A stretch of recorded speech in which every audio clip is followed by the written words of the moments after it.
Assalamualaikum warahmatullahi wabarakatuh.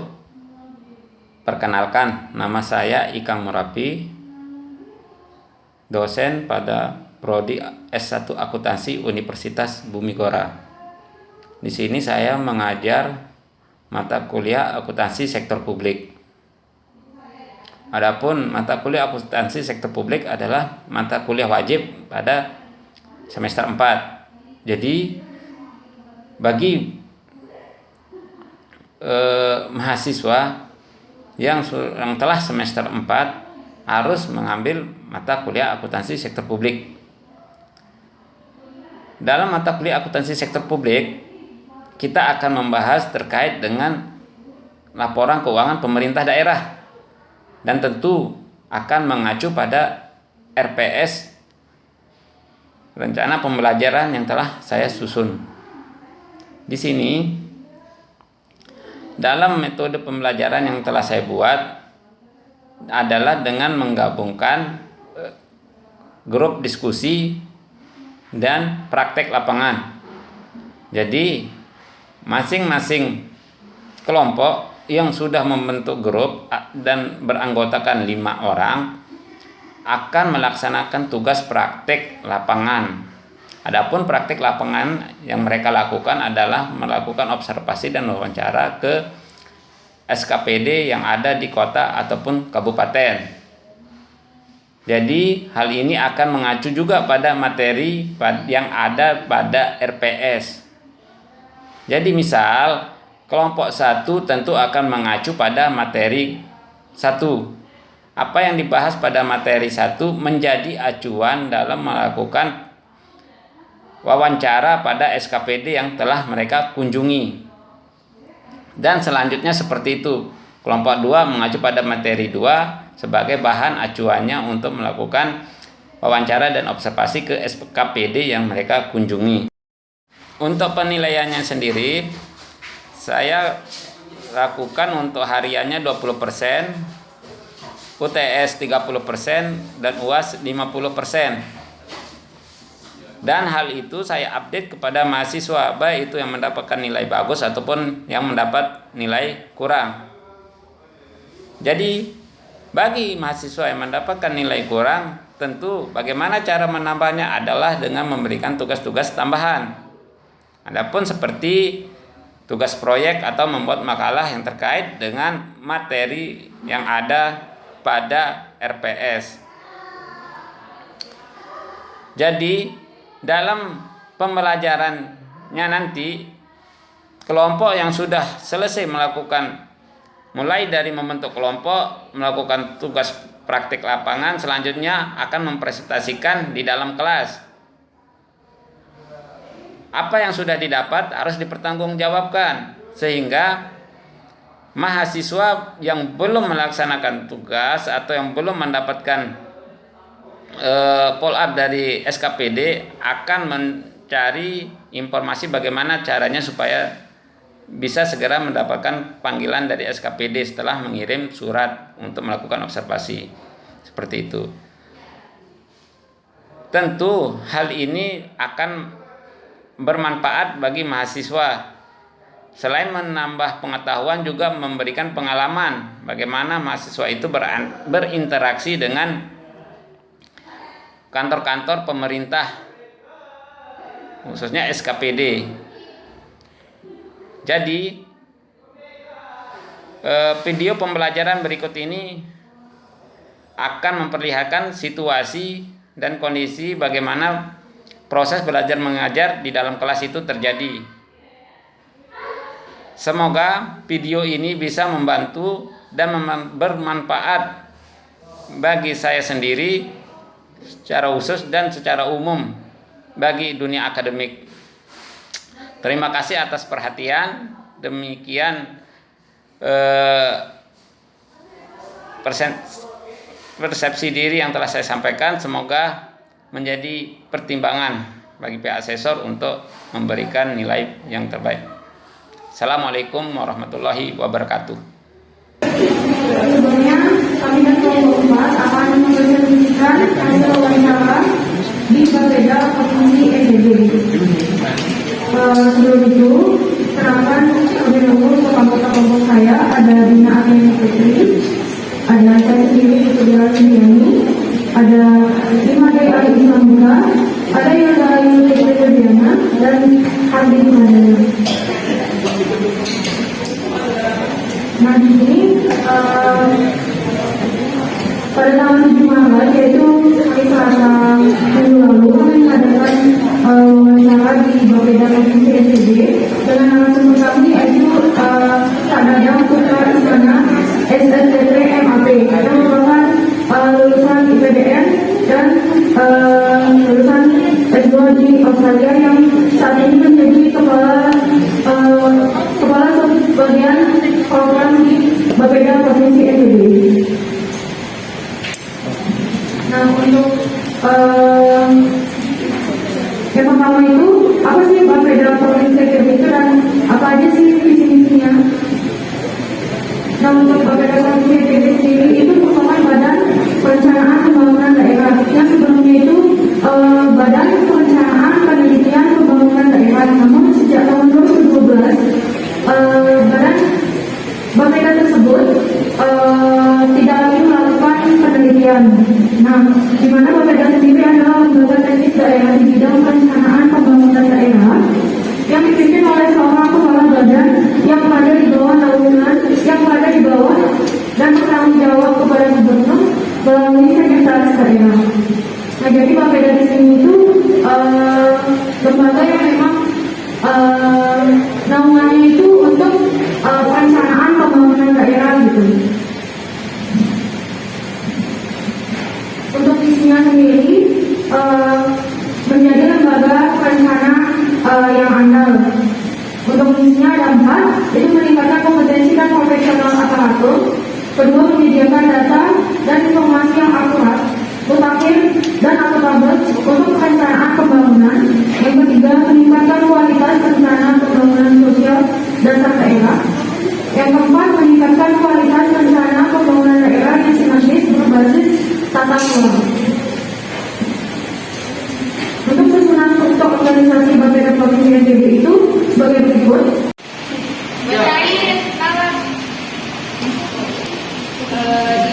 Di mana sistem pelaporan anggaran berdasarkan peraturan pemerintah nomor 8 tahun 2006. Itu Agus jadi nanggapin ya, dan Agus jadi nanggapin. Aman juga. Mau menanggapi aman juga. Ya, kamu namanya. Oke. Agus. Dulu ya.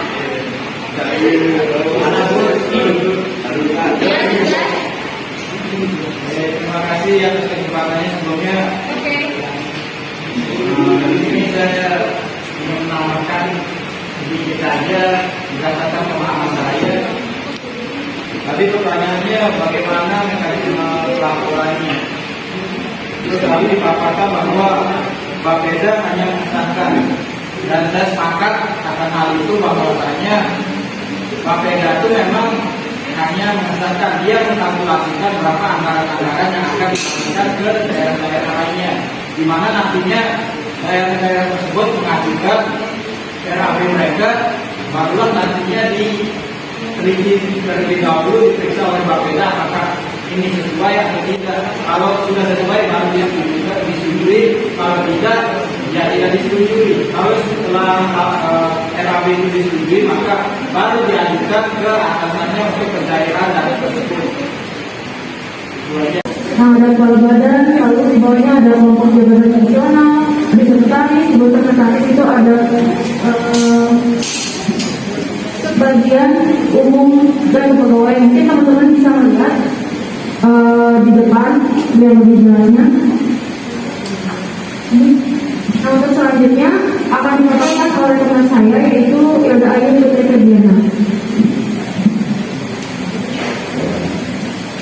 Baik, terima kasih.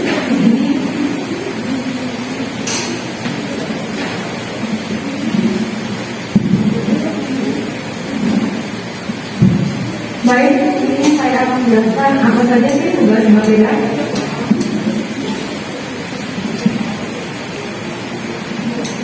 Badan Perencanaan Pembangunan Daerah atau yang disebut dengan Bapeda mempunyai tugas membantu gubernur dalam menyelenggarakan sebagian tugas umum pemerintahan dan pembangunan di bidang koordinasi, perencanaan, dan penyusunan rencana kerja pemerintah jangka panjang, penetapan pelaporan anggaran sementara atau bisa disebut dengan PPAS, serta penyusunan kebijakan umum anggaran atau disebut dengan KUA.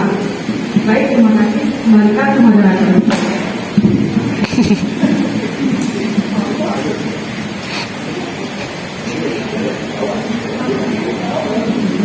Untuk selanjutnya, daerah mana aja sih yang difokuskan oleh Bapeda Provinsi NTB untuk dilakukan pembangunan akan disampaikan oleh Dina.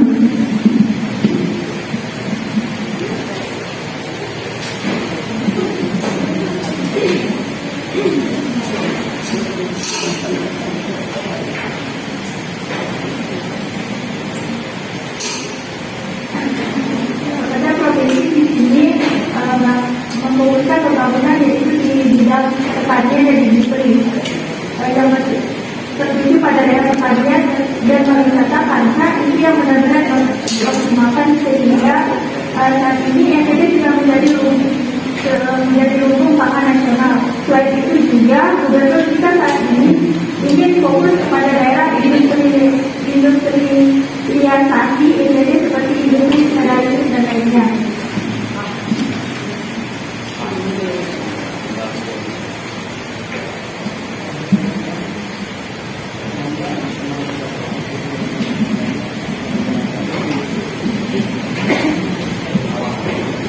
Selanjutnya, apakah ada transparansi yang dilakukan oleh Bapeda Pemprov IDB dalam laporan keuangannya? Tentunya Bapeda IDB wajib memberikan laporan secara terbuka kepada masyarakat. Semua informasi dari laporan LHKPN, DPA, laporan akuntabilitas kinerja pemerintah maupun laporan keuangan dapat diakses pada website dari Bapeda Provinsi dan dapat dipertanggungjawabkan. Itu aja saya kembalikan ke moderator. Nah, jadi itu tadi hasil beberapa wawancara yang kita lakuin di Bapeda Provinsi NTB. Nah, ini merupakan dokumentasi wawancara kita pada saat wawancara.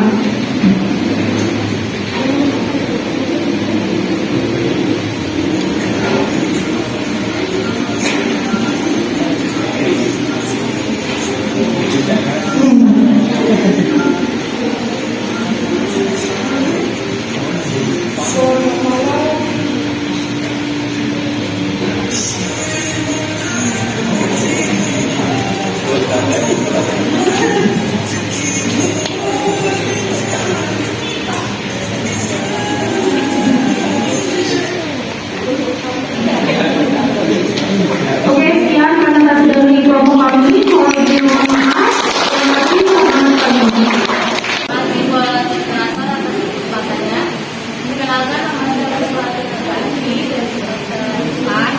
Nah, tadi kan ada disebutkan pada anggaran pendapatan dan belanja daerah.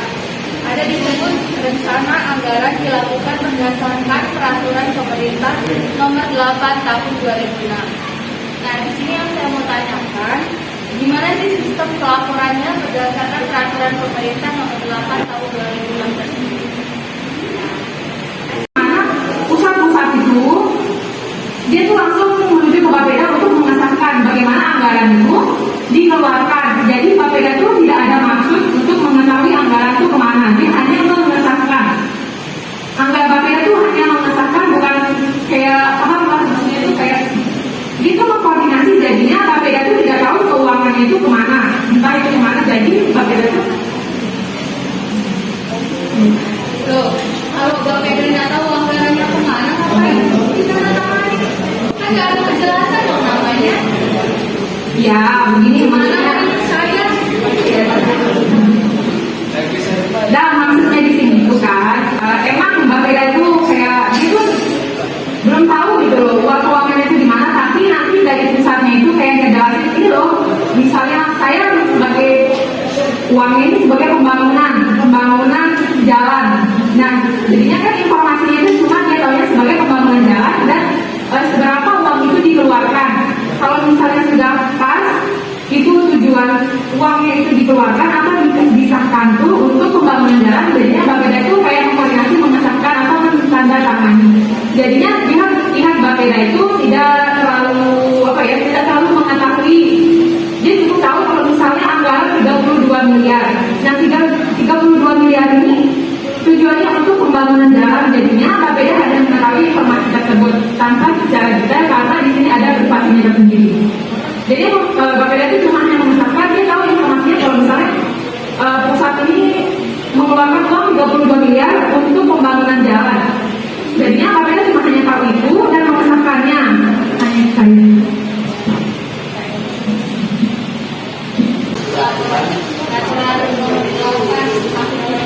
Ya, peraturan nomor 8 tahun 2006. Jadi terkait dengan peraturan tersebut, di mana tadi di sini sebenarnya sudah ada ya, PPT itu sudah ada. Semua dana yang diperoleh berasal dari APBD. Ya, di mana secara umum pendapatan daerah diperoleh dari berbagai aspek seperti dana alokasi umum, PAD, pendapatan asli daerah, dan dana bagi hasil cukai. Nah, dari dana hasil bagi cukai ini yang karena NTB ya, secara khusus itu sebagai penghasil tembakau, maka mereka mendapatkan dana bagaimana supaya tembakau NTB tetap dijaga. Nah, makanya dikasih oleh pusat dana. Nah, itu yang berasal dari pusat. Nah, mungkin dalam peraturan nomor 8 itu setiap daerah yang memiliki bisa ada daerah penghasil tebu, kasih dana oleh pusat bagaimana supaya tebu daerah tebu itu kan bahan gula kan, bagaimana tebu itu supaya tetap terfokus di daerah itu sebagai penghasil tebu terbesar, kasih dana untuk menjaganya, merawatnya. Mungkin inti dari peraturan nomor 8, nggak pernah baca si peraturan tersebut ya, peraturan nomor 8 mungkin, tapi itu mungkin tidak lepas dari ini. Jadi setiap daerah dikasih dana alokasi dari pusat ke daerah itu karena ada apa ya, ada sisi penghasilan di daerah tersebut. Beda dengan daerah tertinggal, dikasih juga dana dari pusat, tapi untuk membangun daerahnya. Tapi di sini karena kita terkena selain dari tembakau juga beras, kita sebagai lumbung beras nasional banyak sekali, makanya kita dikasih anggaran dari pemerintah pusat. Nah, terkait dengan sistem anggaran, kalau setiap daerah ya, ini kan pemerintah pusat juga tidak memukul rata ya, satu daerah dengan daerah lain anggarannya sama. Jadi dilihat daerah mana yang prospek pembangunannya lebih baik, lebih maju, maka dia akan mendapatkan anggaran dari pusat juga makin tinggi. Itu juga dilihat oleh pemerintah pusat. Sedangkan dari Bapeda, dari seperti siapa tadi yang menjawab, memang uang itu kan sudah dijawab juga dari sistem. Jadi angka itu memang terlihatnya di sistem itu tidak langsung kayak mungkin kayak membagi-bagikan uang-uang itu tidak, tapi dari sistem sudah dilihat angka itu. Sekarang angka yang dari pusat nominal itu nanti sebelum APBD disahkan, nanti itu dirapatkan oleh gubernur, oleh kepala badan, kepala dinas, DPR apa yang namanya, DPR provinsi, DPR provinsi dianggap dirapatkan, dirembuk, di musyawarah. Nah, supaya bagaimana setiap daerah atau kabupaten yang ada di provinsi itu mendapatkan dana yang betul-betul diproyeksikan ya untuk kemakmuran kabupaten masing-masing. Nah, di DPR di provinsi itu kan ada perwakilan dari kabupaten itu. Nah, dia lebih tahu, makanya bisa di sana itu dirapatkan bagaimana anggaran yang sudah ada itu, baik yang dari APBD maupun dari pusat itu, supaya dapat disalurkan, itu dirapatkan bersama, ya, dirapatkan bersama oleh gubernur semua kepala badan. Jadi di situ ditetapkan masing-masing bisa tugas dari kabupaten itu. Mungkin ada lagi kita